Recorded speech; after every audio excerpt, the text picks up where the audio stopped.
Ano ang pwede gawin? Dislocate yung shoulders nyo. Okay? So, medyo na-dislocate ko. So, para sa case nga, gagamit ako ng Ferrite Road. Depende po sa braso, ha? Okay? Kung malaki po yung braso ng lalagyan nyo. Okay, laparan nyo. Okay? Kunin nyo yung gitna. Okay? Kunin nyo yung gitna, ipasok sa pakiligid. Okay? Isa, babaw, punta sa harap, isa, babaw, good. May isa ng buhol.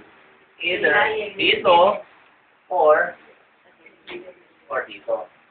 Okay, isa ko na rin. Sa kalikod na sa inyo. Ilalim din ito. Wala po dito. Okay? Pero, since this is a situation, akin na konti. Mahigpit siyang kon. Gagawin natin. Yung isa sa likod. Alam mo. Wala ko na ibang gusto namin. Iniwan ko po namin.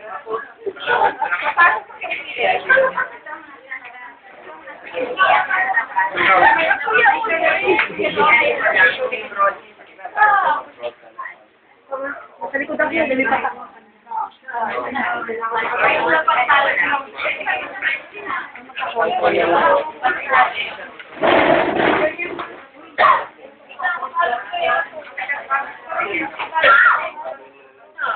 Hindi magpang-abot. Oo. Eh, dito ba sa ilalim? Yan. Dapat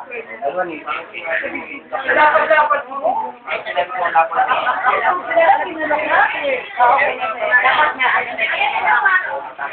Dapat mo pag-abot. Sige pa.